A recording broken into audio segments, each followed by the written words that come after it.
Здравствуйте, дорогие друзья! Искренне рады вновь приветствовать вас. И сегодня мы побеседуем с уважаемым Игорем Михайловичем Даниловым. Здравствуйте. Игорь Михайлович, благодаря предыдущей передаче еще глубже осознаешь ответственность каждого человека, особенно в данный период, когда Цербер безжалостен, когда сбываются предсказания пророков. И вот, как вы сказали, к сожалению, увы, человечеством как единицей пока что реализуется худший сценарий, в то время как мы можем реализовать и лучший сценарий. А для этого нужно осознать то, что происходит, посмотреть правде в глаза, посмотреть в глаза своих детей, стать человеком и очень много изменить для того, чтобы жизнь наших детей стала самым ценным. И знаете, вот эта тема предательства детей, которую затронули в прошлый раз, она очень острая. И вы знаете, очень трудно многим посмотреть правде в глаза и принять то, что, к сожалению, когда мы отворачиваемся от реальности, то мы предаем своих детей, и мы промениваем жизнь своих детей на какой-то элементарный покой, на элементарный комфорт. Но те люди, которые приняли это, признали это, нашли это в себе, обнаружили, задаются вопросом, а как же так могло случиться, что мы, общество в целом, к этому пришли, когда каждый, казалось бы, человек в отдельности является очень заботливым, хорошим, положительным человеком. Но вот в целом мы как общество от этой реальности отворачиваемся. Почему это произошло с нами? Как мы пришли к этому? Знаешь, тема детей, она всегда острая. Особенно отношения родителей к детям. Ведь каждый родитель считает себя хорошим, достойным. И каждый ребенок, он считает, что он обделен. Мгм. Или же родители не обращали на него внимания, или же оказывали давление. И потом у него в жизни что-то не получается. И, как и любой человек, ребенок, став взрослым, ищет причины своих неудач. И чаще всего обвиняют родителей. Это естественно. Но как родители мы пытаемся все-таки дать детям все, что от нас зависит.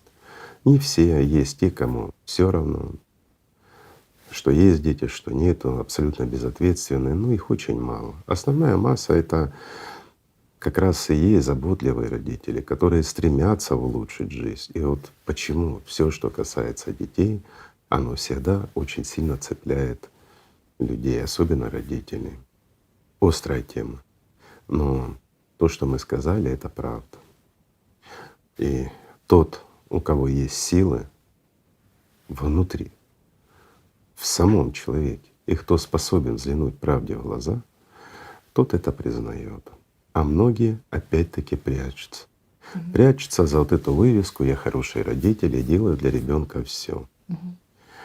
А вот если посмотреть со стороны, да, хорошие родители, они заботятся о ребенке, заботятся о его здоровье, заботятся о том, как он выглядит, что он кушает, заботятся со всех сторон о его образовании, различные кружки, развивают его, спорт, наука, искусство.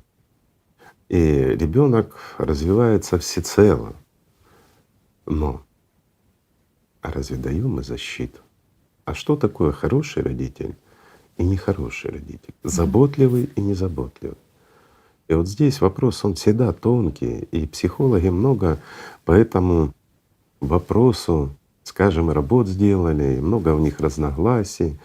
Но опять-таки с позиции психологии и жизни, скажем, это противоположная вообще вещь.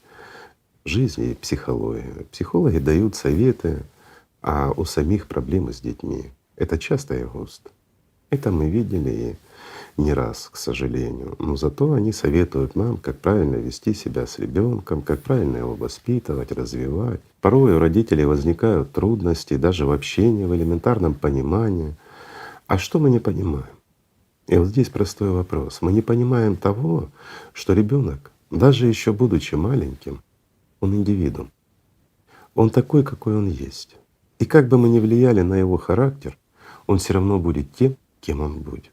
И это действительно так. В одной семье одинаковое воспитание, одинаковая забота, любовь. Абсолютно противоположны бывают дети. Почему? Простой вопрос. Ну, потому что они разные. Вот в этом и весь смысл. Даже если мы будем давать одинаковое образование, абсолютно одинаковую заботу, все равно вырастут два индивида, каждый со своей судьбой, со своим пониманием этого мира, потому что они дети. Но с другой стороны, наша цель и задача как родителей — научить отличать их, скажем так, элементарно хорошее от плохого, научить их поступать хорошо и не делать плохого. По возможности дать и образование, по возможности помогать им всячески развиваться, в том числе и в спорте, извините, и, может быть, и в искусстве, в науке, если у ребенка есть предрасположенность. А зачастую мы пытаемся с детей сделать то, кем не являемся сами, при этом обвиняя своих родителей. А хотя на самом деле просто нам, ну, скажем так, мы такими родились. Не то, что не повезло, а просто природа. Наша генетика, наша собственная лень, она не дала нам развить те качества, которые нам необходимы во взрослой жизни. Так устроен мир. Но мы можем изменить, когда мы начинаем себя уже осознавать более во взрослой жизни, когда понимаем, что нам чего-то не хватает, мы можем измениться, можем перевоспитаться. Это все в наших руках. Даже характер можем изменить. И отношение к развитию, и к людям, и к науке, ко всему, все можем. Но пока мы маленькие, мы развиваемся, мы познаем мир, и роль родителей огромна.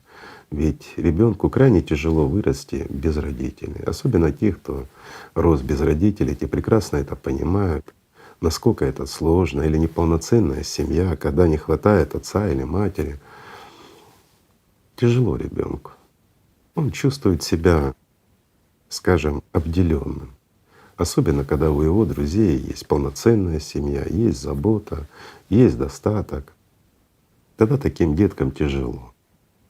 Но вопрос, тот, который мы подняли с тобой, он как раз имеет отношение к совершенно другому. И вот здесь понимание хороший и плохой родитель я бы разделил так. Хороший родитель — это тот, который действительно заботится о будущем человека, своего ребенка. Не в смысле, кем он вырастет, а в смысле, что у него будет такая возможность. Ведь на сегодняшний день действительно с климатом происходят очень серьезные изменения, и мы не готовы к этому. Мы не готовы признать как родители, что у нашего ребенка нет будущего.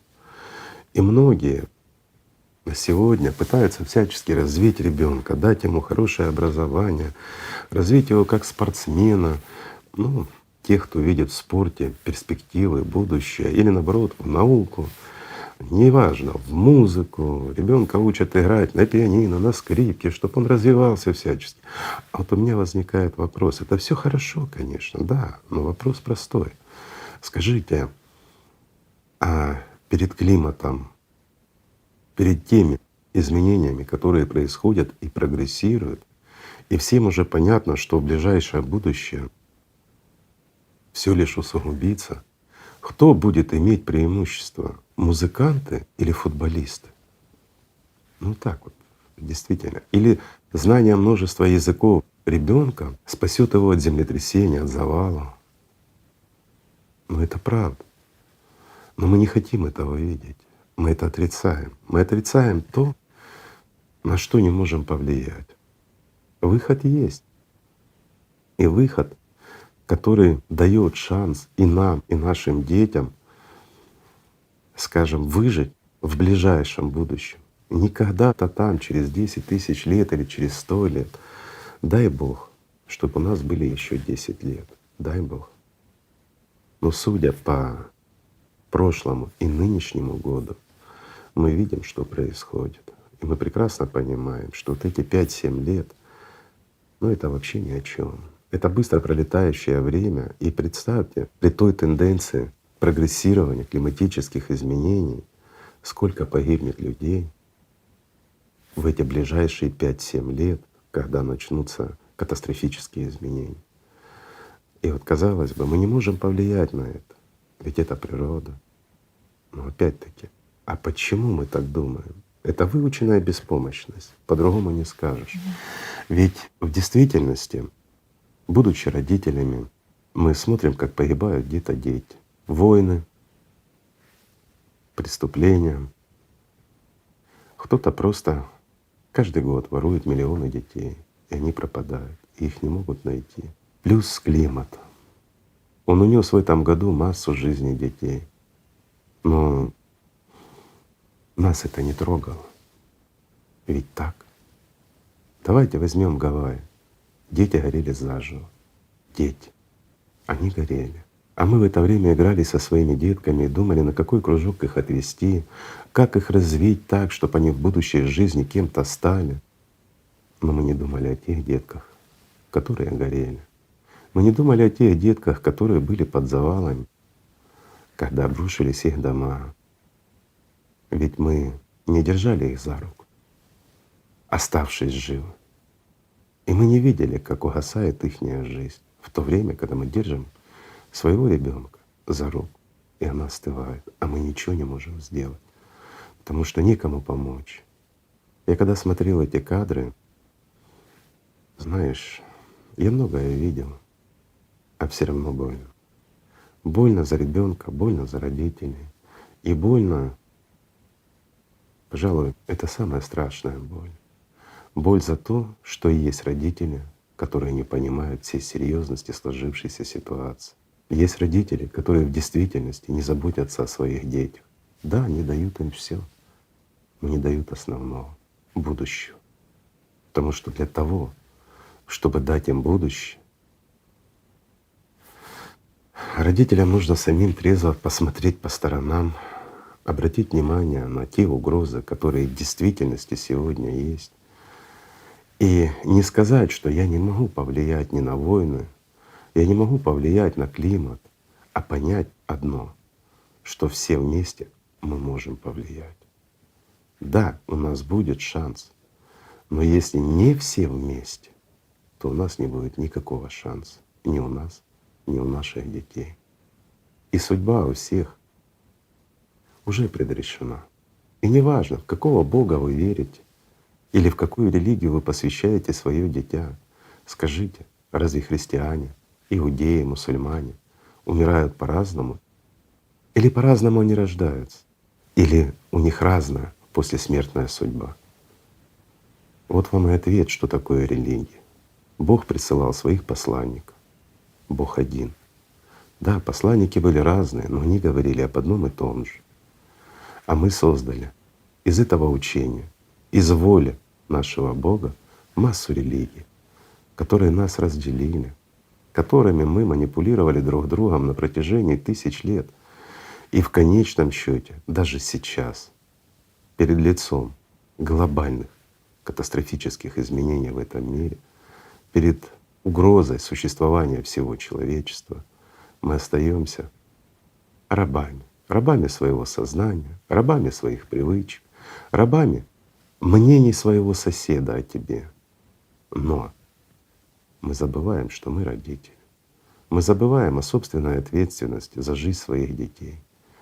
И тот факт, что мы отдаем все, мы готовы броситься в огонь за своим ребенком, но мы не видим и не признаем реальность просто потому, что мы стали бездушны, мы стали равнодушны к чужому горю, на которое якобы мы не можем повлиять. А ведь мы можем. Мы можем построить мир, в котором жизнь ребенка будет наивысшей ценностью. Для этого нужно просто понять, осознать и правдиво посмотреть на те климатические изменения, которые уже происходят. Я не говорю о политике. Политика — это люди могут как-то решить остановить войны или еще что-то. Но даже те войны, которые забирают жизни детей, они не должны происходить. Это неправильно. Если уж кому-то хочется воевать, мужчинам друг с другом, но выйдите в поле и решайте свой вопрос. Не трогайте женщин, не трогайте детей. Но современные войны таковы, что стирается все. И никто не ценит жизни других людей, имея возможность забирать чужие жизни. Мне кажется, это недостойно. Недостойно ни воина, ни человека. Недостойно ни мужчины, ни женщины забирать жизни других людей. Просто мы забыли то, о чем нам говорил Бог. Человек может забрать жизнь другого, но вернуть ее он не сможет. И за каждого, чью жизнь мы заберем, мы ответим.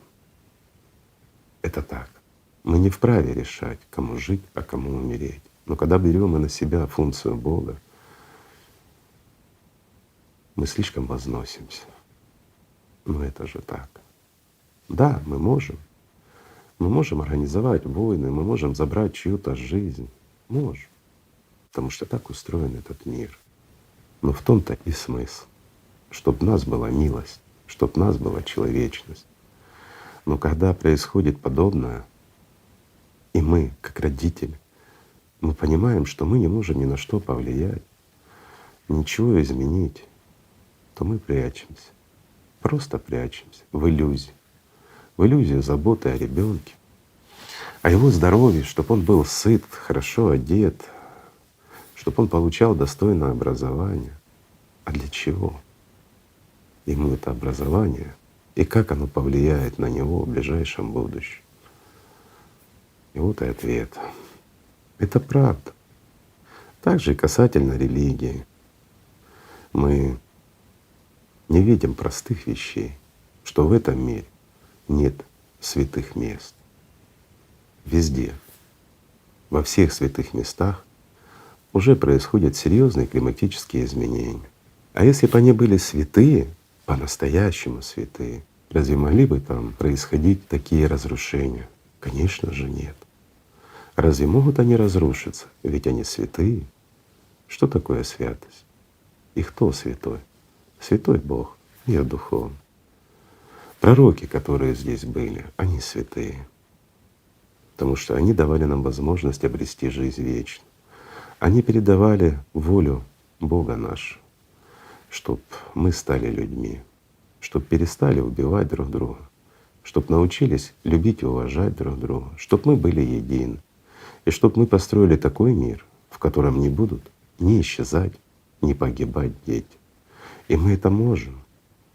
Но есть ли у нас на это силы? Есть ли у нас силы понять, что мы это можем при нашей выученной беспомощности? И вот, исходя из всего этого, то какие же мы родители? Ведь проще не слышать то, что я говорю сейчас, отказаться или оскорбить меня, возмутиться, отвернуться. А спасет ли это вашего ребенка? Будет ли у него будущее? Ваше возмущение и непринятие истины, той правды, которая на сегодняшний день уже реальность. Да, можно было 10 лет назад еще от этого отворачиваться, можно было это не признавать, с этого смеяться, но уже не посмеешься, потому что уже это становится реальностью. Мы видим, насколько сильно и как быстро прогрессирует вот этот климатический апокалипсис. И мы в нем с нашими детьми. Так как нам реагировать? И кто такой хороший родитель? И кто такой плохой родитель? Тот, кто заботится о будущем своих детей, о их жизни, или тот, кто перед соседями хвастается, перед знакомыми, родными, как мы заботимся о ребенке, какое образование мы ему даем и какое будущее мы ему придумаем? Ответьте сами себе, что для вас важно, и важен ли вам в действительности ваш ребенок. Вот эта правда, она неприятна. Неприятна потому, что правда. Мы можем, и с легкостью это делаем, влиять на простые вещи, на образование ребенка, на то, как он одет, на то, что он кушает. И мы это делаем. Но мы можем повлиять, пока еще можем, на то, будет ли у него будущее или не будет. И вот здесь вся наша ответственность как родителей исчезает. Мы перестаем быть отцами, матерями, мы становимся просто безразличными людьми, потому что мы отвергаем, мы не хотим признавать того, что климатические изменения уже реальная угроза. И для того, чтобы эту угрозу хоть немножко убрать, уменьшить, а еще лучше убрать полностью, мы должны изменить этот мир. Мы должны сделать жизнь наших детей наивысшей ценностью в этом мире. Мы это можем. Но можем мы это лишь вместе, не воюя друг с другом, не убивая друг друга, а объединяясь. Объединяясь на простом, на жизнь наших детей, на будущем всего человечества. Это реальность.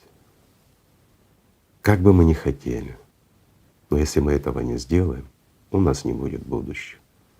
У наших детей не будет будущего. И неважно, в какой он религии.